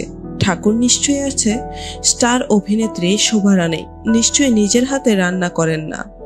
লালচাঁদ ট্রেতে 2 পেয়ালা চা আর 2খানা প্লেটে ডিম ভাজা, টোস্ট ও 2টি করিয়া কলা লইয়া 2টি টিপে সাজায়া দিয়া চলিয়া গেল। শোভা বলিল, নুন দেয়নি দেখছি, আপনাকেও দেয়নি? এদের নিয়েও লাল চা? আপনি তো অনেক বেলায় চা খান, এখন 9টা বাজে। হ্যাঁ তাই হয়, ঘুম থেকে উঠতে দেরি হয়ে যায়, প্রায় 7:30। এক এক দিন তারও বেশি হয়। স্টুডিওতে অনেক রাত পর্যন্ত কাজ হচ্ছে আজকাল, রাত 11টা হয় এক একদিন ফিরতে। গদাধর স্টুডিও কি ব্যাপার ভালো জানিতেন না, কৌতূহলের সহিত জিজ্ঞাসা করিলেন, আচ্ছা সেখানে কি হয়? ছবি তৈরি হয় বুঝি? শোভা বিস্ময়ের সহিত বলিল, আপনি জানেন না? দেখেননি কখনো? টালিগঞ্জের ওদিকে কখনো? আগে আমরা হলাম কি পল্লী গ্রামের লোক, আড়তদারি ব্যবসা নিয়ে দিন কেটে যায়। সত্যি কথা বলতে কখনই বা সময় পাবো, আর কখনই বা সে টালিগঞ্জে গিয়ে স্টুডিও? হাসিয়া শোভা বলিল, তা তো বটেই। বেশ, চলুন না হয় একদিন আমার গাড়িতে যাবেন, আমার সঙ্গে স্টুডিও দেখে আসবেন। গদাধর কান খাড়া করিয়া শুনিলেন, আমার গাড়ি মানে? তাহা হইলে মোটরও আছে? গদাধর যাহা মনে করিয়াছিলেন তাহা নয়।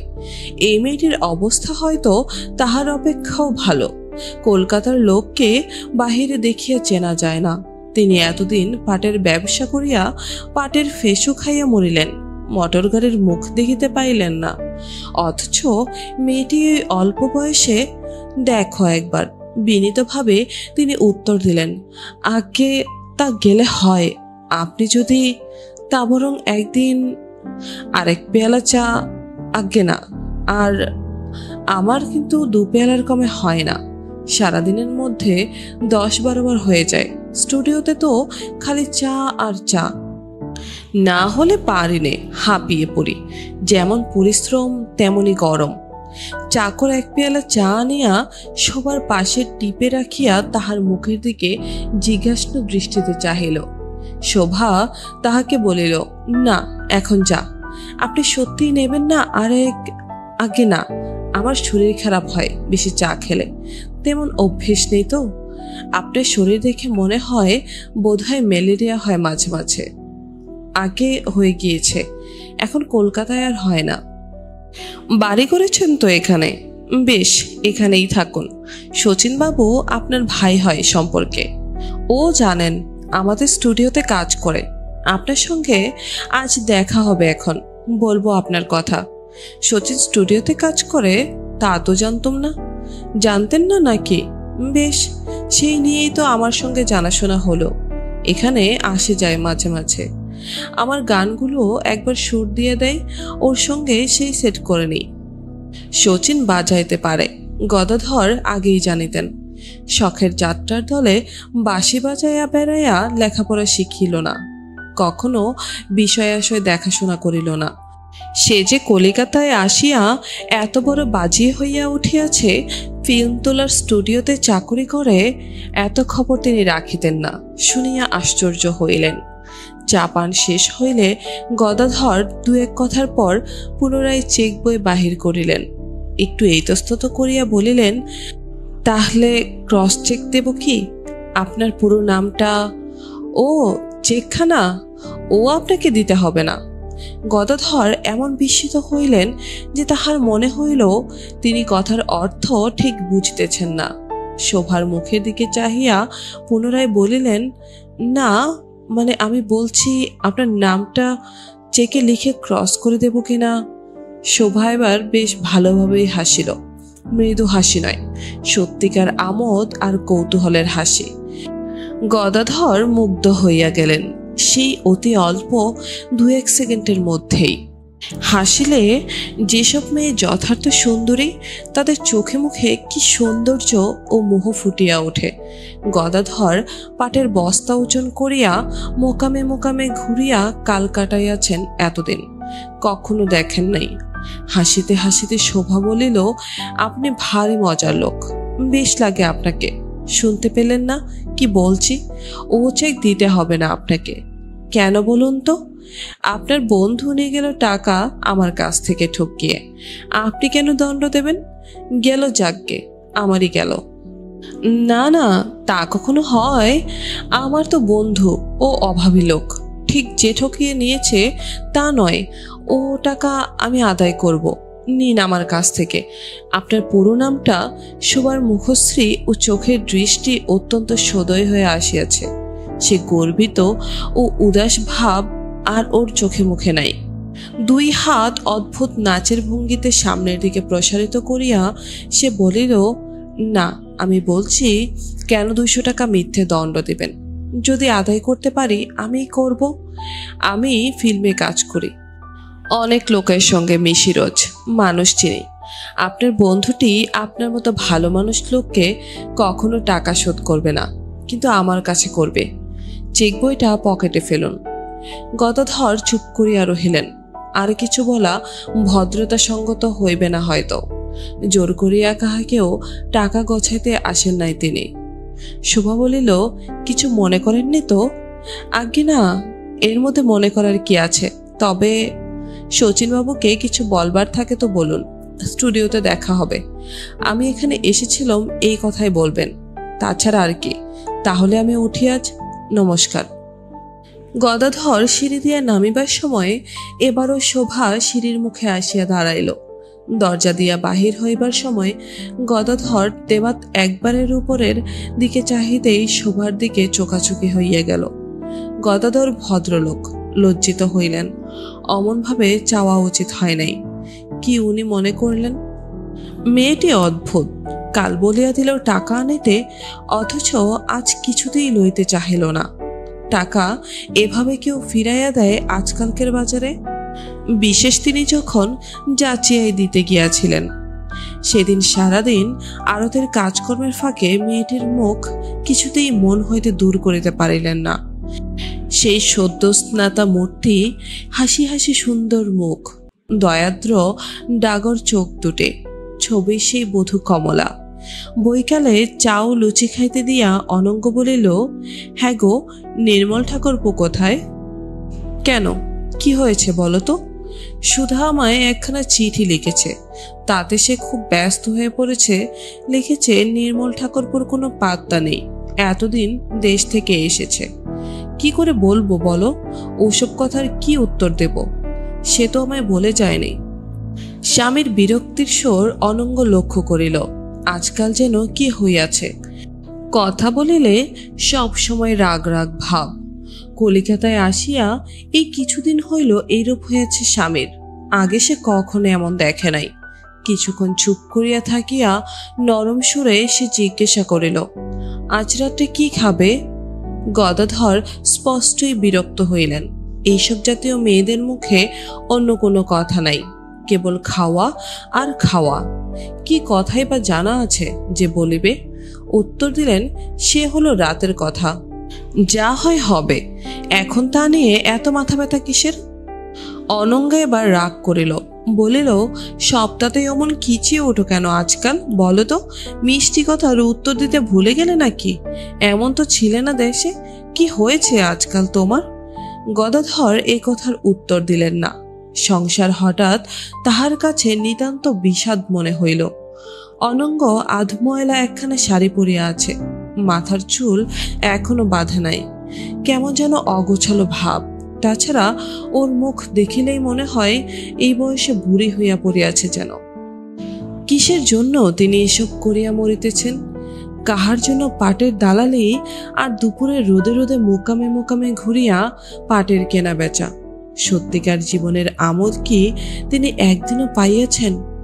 পুরুষ মানুষের মন যা চায় নারীর কাছে অনঙ্গ কেন, কোনো মেয়ের কাছে কি এতদিন তা পাইয়াছেন? জীবনে তিনি কি দেখিলেন, কি বা পাইলেন?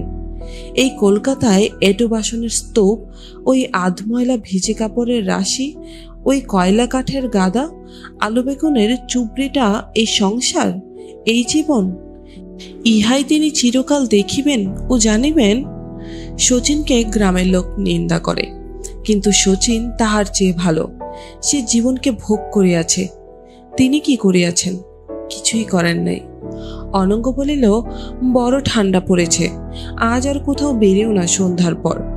সন্ধ্যের এখনো অনেক দেরি, আড়তের কাজ মেটেনি, সেখানে যেতে হবে এখনই। কখন আসবে? তা কি করে বলি? কাজ মিটে গেলেই আসবো। ভরমশাই কি রাত্রে এখানে খাবেন? কেন, সে খাচ্ছে কোথায়? ও বেলা আসেনি? আজ দুদিন তো আসেন না, একটু জিজ্ঞেস করো তো। দুদিন ভাত রান্না রইল, অথচ লোক এলো না, আর তুমি দেরি করো না। কথা শেষ করিয়াই অনঙ্গ আসিয়া স্বামীর হাত ধরিয়া বলিল, সত্যি আমার ওপর তুমি রাগ করো নি? আজ তুমি সকাল সকাল এসো, গায়ে গেলে কিরকম দেখলে না দেখলে কিছুই শুনিনি, শুনবো এখন। এসো সকাল সকাল, কেমন তো? গদাধর আড়তে যাইবার পথে ভাবিলেন, কি বিশ্রী জীবন, একঘেয়ে হইয়া উঠিয়াছে, আর ভালো লাগে না। সেই রাত্রেই সন্ধ্যার পরে গদাধর শোভারানীর বাড়ির দরজায় কড়া নাড়িলেন। চাকর আসিয়া বলিল, কে? মিস মিত্র আছেন? মাইজি স্টুডিও থেকে ফেরেননি? কখন আসেন? আজ সকাল সকাল আসবেন বলে গিয়েছেন, এই 8টা। ও আচ্ছা, থাক তবে। কিছু বলতে হবে বাবু? না, আচ্ছা, না থাক, আমি অন্য এক সময় বরং। বলিতে বলিতে দরজার সামনে শোভারানীর মোটর আসিয়া দাঁড়াইল এবং মোটরের দরজা খুলিয়া নামিয়া গদাধরকে দেখিয়া শোভা বিস্ময় সুরে বলিল, আপনি এখন? কি বলুন তো? গদাধর হঠাৎ যেন সংকুচিত হইয়া ছোট হইয়া গেল। কেন এখানে আসিয়াছেন তাহার কি উত্তর দিবেন? নিজেই কি তাহা ভালো বুঝিয়াছেন? বোঝেন নাই, কিন্তু তিনি কোনো কিছু উত্তর দেবার পূর্বেই শোভা অপেক্ষাকৃত নরম সুরে বলিল, আসুন, চলুন উপরে। আপনি যেরকম মানুষ তাতে পাটের আড়তদার হওয়া উচিত ছিল না, উচিত ছিল কবি হওয়া। আসুন। এই দিন হইতে গদাধর আড়ত হইতে সন্ধ্যার পরে প্রায় দেরিতে বাড়ি ফিরিতে লাগিলেন। অনঙ্গ প্রথম প্রথম কত বকিত, রাগ করিত। এত রাত হইবার কারণ কি? শরীর খারাপ হইলে টাকায় কি হইবে? এত পরিশ্রম শরীরে সইবে কেন? ইত্যাদি। গদাধর প্রায় কোনো উত্তর দিতেন না, যখন দিতেন তখন নিতান্তই সংক্ষেপে। কি যে তার অর্থ তেমন পরিষ্কার হইত না। বাড়ি ফিরিয়া গদাধর সব দিন খাইতেনও না, না খাইয়া শুইয়া পড়িতেন। অনঙ্গ নিজেদের শোবার ঘরে খাবার আনিয়া যত্ন করিয়া জাল দিয়া ঢাকা দিয়া জাগিয়া বসিয়া থাকে। স্বামী কখন আসিয়া কড়া নাড়িবেন, কারো সাড়া না পাইলে রাগ করিয়া বসিবেন হয়তো। শীত চলিয়া গেল, ফাল্গুনের প্রথম সপ্তাহ। এবার পাটের কাজে বেশ লাভ হইয়াছে। গদাধর সেদিন কথায় কথায় প্রকাশ করিয়াছেন স্ত্রীর কাছে। দোল পূর্ণিমার রাত্রি অনঙ্গ বাড়িতে সত্যনারায়ণের ব্যবস্থা করিয়াছেন। পুজো হইবার পরে আড়তের লোকজন খাওয়ানো হইবে। আশেপাশে 2-4 জন প্রতিবেশীকে নিমন্ত্রণ করা হইয়াছে।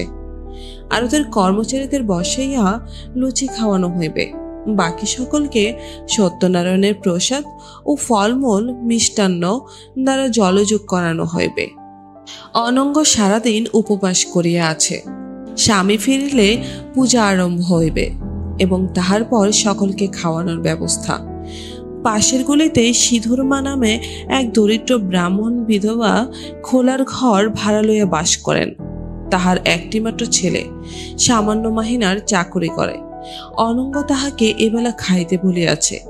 তিনি আসিয়া পূজার নৈবেদ্য ইত্যাদি গুছাইয়া দিয়াছেন। অনঙ্গ তাহাকে একটু অনুরোধ করিয়াছিল সন্ধ্যার পরে একটু জলযোগ করিতে। তিনি বলিয়াছেন, এখন কেন মা, পুজো আচ্ছা হয়ে যাক। বিধবা মানুষ, একেবারে সকলের শেষে যা হয় কিছু মুখে দেব। তুমি রাজরানী হও ভাই, তোমার বড্ড দয়া গরিবের ওপরে। আমার ছেলে তো মাসিমা বলতে অজ্ঞান। সন্ধ্যার পরে পূজা আরম্ভ হইল। লোকজন একে একে আসিতে আরম্ভ করিয়াছে। পাশের বাড়ির ভদ্রলোকেরাও আসিলেন। এখনো গদাধর আসেন নাই। তিনি আসিলেই নিমন্ত্রিতদের খাওয়ানো শুরু হইবে। অনঙ্গ আজ খুব ব্যস্ত। নিজে সে রান্নার তদারক করিয়াছে বৈকাল হইতে। সব দিকে চোখ রাখিয়া চলিতে হইয়াছে, যাহাতে কেহ কোনো ত্রুটি না ধরে। পূজা শেষ হইয়া রাত পড়িল। নিমন্ত্রিত ভদ্রলোকেরা একটু ব্যস্ত হইয়া পড়িয়াছেন। গৃহস্বামী এখনো আসেন নাই। 2-1 জন তাগাদাও দিলেন। তাহাদের সকাল সকাল বাড়ি ফিরিতে হইবে, কাজ আছে অন্যত্র। হরিয়া চাকরকে ডাকিয়া অনঙ্গ বলিল, দেখ তো আড়ত থেকে কেউ এসেছে। হরিয়া বাহিরের ঘর দেখিয়া আসিয়া বলিল, 4-5 জন এসেছে মাইজি, তবে ভরমশাই আসেননি এখনো। সিধুর মাকে অনঙ্গ ডাকিয়া বলিল, কি করব দিদি, সব খেতে বসিয়ে দিই কি বলেন? উনি বোধ হয় কাজে আটকে পড়েছেন। ভরমশাই যখন আসেননি তখন দুজনে কাজ শেষ করে চাবি দিয়ে একসঙ্গে আসবেন। এদের বসিয়ে রেখে কি হবে? সিধুর মা বলিলেন, তাই বসিয়ে দাও, আমি সব দিয়ে আসছি, কি আমায় সাজিয়ে দাও। বাহিরের লোক সব প্রসাদ খাইয়া চলিয়া গেল। আরতের লোকদের খাওয়াইতে বসানো হইল না, গদাধর ও ভরমশাইয়ের অপেক্ষায়। রাত ক্রমে 10টা বাজিল। তখন আর কাহাকে অভুক্ত রাখিলে ভালো দেখায় না। সিঁদুর মার পরামর্শে তাহাদেরও বসায় দেওয়া হইল। তাহাদের খাওয়া শেষ হইল। রাত তখন প্রায় 11টা। পরিপূর্ণ জ্যোৎস্না রাত্রি গ্যাস ইলেকট্রিকের আলোর বাধা ঠেলিয়াও এখানে ওখানে স্বমহিমা প্রকাশ করিতেছে। এমন সময় ভরমশাই আসিলেন একা। অনঙ্গ ব্যস্ত হইয়া বাহিরের ঘরের দরজার কাছে আসিয়া ভরমশাইকে বলিল, উনি কই, এত দেরি কেন আপনাদের? ভরমশাই বলিলেন, আমি হাটখোলায় তাগাদায় বেরিয়েছি 9টার আগে, উনি তো তখনই বেরোলেন। আমি ভাবছি এতক্ষণ বুঝি এসেছেন। ভরমশাইয়ের গলার স্বর গম্ভীর। তিনি কি একটা যেন চাপিতে চেষ্টা করিতেছেন। অনঙ্গ ব্যস্ত ও ভীত কণ্ঠে বলিল, তাহলে উনি কোথায় গেলেন? তার খবরটা একবার নিন, সঙ্গে টাকা করে ছিল নাকি? ভরমশাই ঘাড় নাড়িয়া বলিলেন, না, সেসব ছিল না, ভয় কিছু নেই। নইলে কি আমি চুপ করে বসে থাকি বৌমা? তিনি হারিয়েও যাননি, বা অন্য কিছু না। অনঙ্গ অনেকটা আশ্বস্ত হইয়া বলিল, যাক, তবুও বাঁচা গেল। কাজে গিয়ে থাকেন, আসবেন, এখন তার জন্য ভাবনা নেই। কিন্তু এত রাত হয়ে গেল, বাড়িতে একটা কাজ, তাই বলছি। ভরমশাই গম্ভীর হইয়া বলিলেন, একটা কথা মা, বলি তবে। ভেবেছিলাম বলবো না, কিন্তু না বলেও তো পারি না। অনঙ্গ ভরমশাইয়ের মুখের ভাবে ভীত হইয়া বলিলেন, কেন, কি হয়েছে, কি কথা? আমি বলেছি এই কথা যেন বাবুর কানে না ওঠে। আপনাকে মেয়ের মতো দেখি। 13 বছরের মেয়ে যখন প্রথমে ঘর করতে এলেন তখন থেকে দেখে আসছি, কথাটা না বলেও পারিনি। উনি আর সে বাবু নেই। এখন কোথায় গিয়েছে রাত পর্যন্ত থাকেন, সকাল সকাল আড়ত থেকে বেরিয়ে যান, সন্ধ্যের আগেই চলে যান এক একদিন। তারপর শুধু তাই নয়, এইসব কথা না বললে বলবেই বা কে? আমি হচ্ছে পুরনো লোক। এক কলমে আজ 25 বছর আপনাদের আড়তে কাজ করছি, আপনাদের শ্বশুরের আমল থেকে। আজকাল ব্যাংকের টাকা করেও উনি গোলমাল করছেন।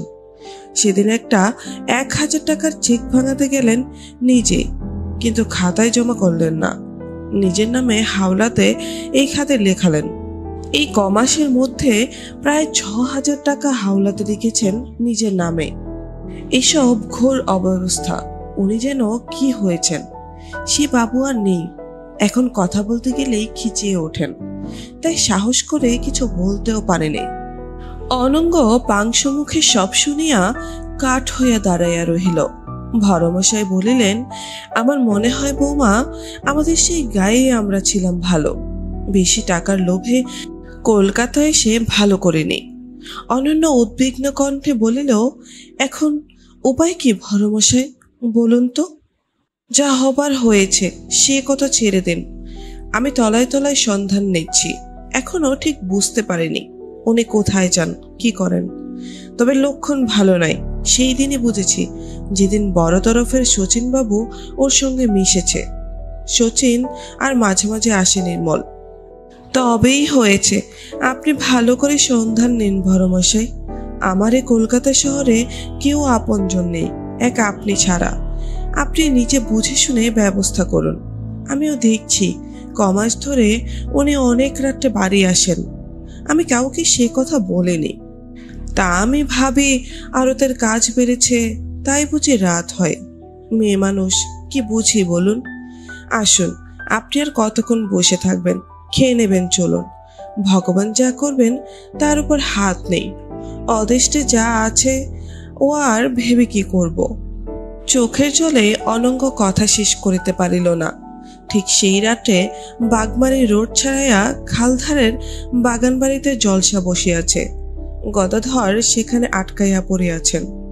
এই কয় মাসের মধ্যেই শচীনের মধ্যস্থতায় আরো কয়েকটি মেয়ের সঙ্গে গদাধরের আলাপ হইয়াছে।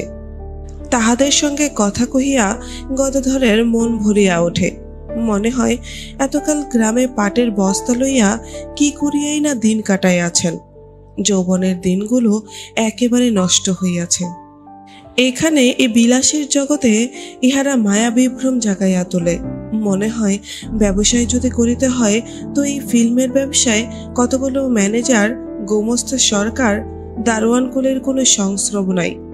এমন সব কিশোরী তাহাদের সঙ্গে আলাপ, গানের ঝর্ণা দ্বারা এমন অন্তরঙ্গতা করিতে জানে, মনে হয় পৃথিবী যেন মায়াপরী হইয়া ওঠে। এই শচীন খুব আলগাভাবে কানে মন্ত্র দেয়।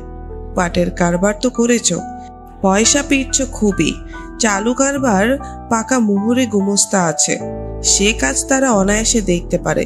আমি বলে কি, ফিল্মের ব্যবসায় যদি নেমে যাও, এ ব্যবসায় সারা পৃথিবী কি টাকাটা অনায়াসে রোজগার করছে। এ কারবারে লোকসানের কোনো ভয় নাই, শুধু লাভ আর লাভ। এছাড়া এইসব মেয়ে তোমাকে একেবারে। শচীন ওস্তাদ মানুষ, মানুষ চড়াইয়া খায়, জানে কোন টোপে কোন মানুষকেই গাঁথা যায়। শচীন বলে, কিছুই না, সামান্য পুঁজি ফেলো, নিচে গ্যাট হইয়া সেখানে বসিয়া থাকো, দিনের কাজের হিসাব রাখো, স্টুডিও ভাড়া পাওয়া যায়, ফিল্মের রোল ধারে যত চাও গাঠ হইতে কিছু টাকা ছাড়ো, ছবির 3 ভাগ 4 ভাগ তোলা হইবে মাত্র। ডিস্ট্রিবিউটর আসিয়া কমসে কম আগাম 60,000 টাকা নিজের তহবিল হইতে বার করিয়া দিবে। তার 5 গুণ টাকা আদায় হইয়া আসিবে। ছবি তৈয়ার হইলে এই সে ছবি ঘুরিবে সারা বাংলা মূল্যকে। তার হিন্দি করো হোল ইন্ডিয়া।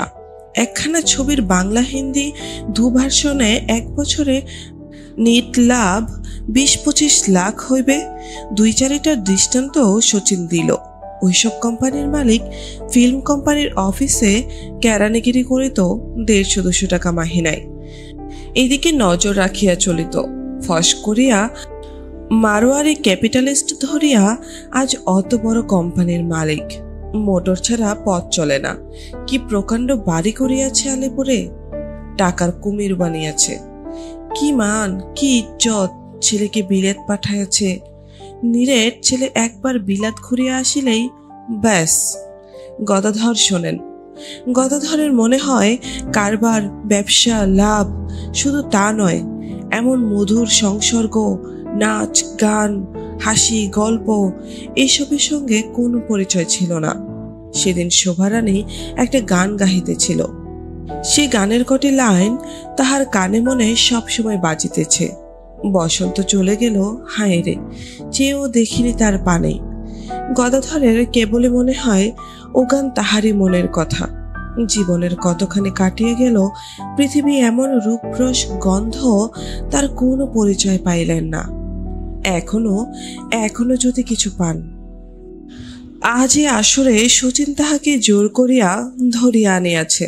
বলিয়াছে, ফিল্মের সকলে আসিবে, সকলের সঙ্গে আলাপ করো, মেলামেশা করো, ভালো করিয়া দেখো। শুধু ব্যবসার দিক দিয়া শচীনের সঙ্গে কতবার কত স্টুডিও তিনি গিয়াছেন, আর কতজন ফিল্ম স্টারের সঙ্গে গদাধরের আলাপ পরিচয় হইয়াছে। তাহাদের সকলকেই কত ভালো লাগে। তাহারা যেন অন্য লোকের জীব, গান আর সুর দিয়া তৈরি। তাহারা সকলেই আছে। দোল পূর্ণিমার রাত, 12 মাস খাটিয়া একটা দিন আমোদ না করিলে চলে। এখানে আজ স্টুডিওর অভিনেতা অভিনেত্রীদের আনন্দ সম্মেলন। আজ রাত্রে এইখানেই গদাধরের ফিল্ম স্টুডিও খুলিবার কথাবার্তা হইবে। ঠিক আছে। বাগানটা বেশ বড়। বনেতে বহুকালের পুরনো প্রমোদ কানন। মাঝখানে যে বাড়ি আছে সেটা দোতলা। অনেকগুলি ঘর উপরে নিচে, মেঝে মার্বেল পাথরে বাঁধানো, দেওয়ালে বিবর্ণ প্রায় বড় বড় ওয়েল লেন্টিং, অধিকাংশই নগ্ন নারী মূর্তির ছবি। ঊনবিংশ শতাব্দীর শেষের দিকে কোনো বিলাসী ধনী ব্যক্তি শখ করিয়া বাগান বাড়ি করিয়া থাকিবেন।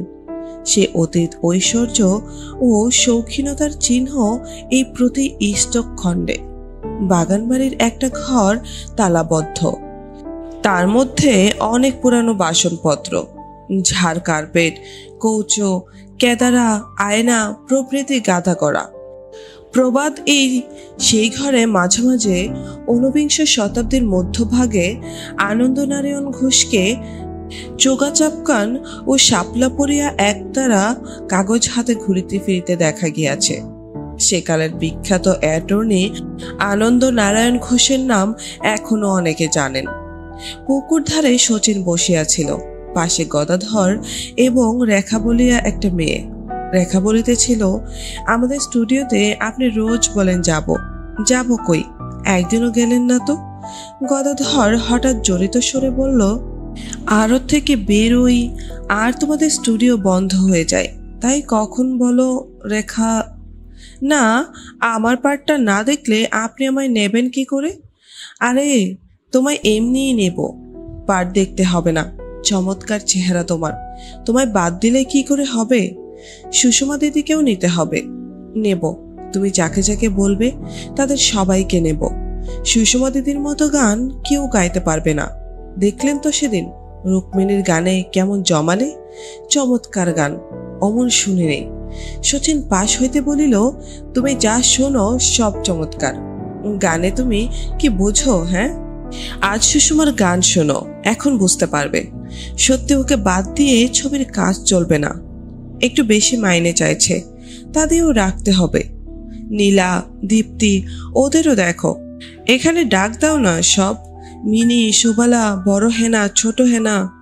গদাধর ব্যস্তভাবে বলিলেন, না না, এখানে ডেকে কি হবে, থাক সব, আমি যাচ্ছি।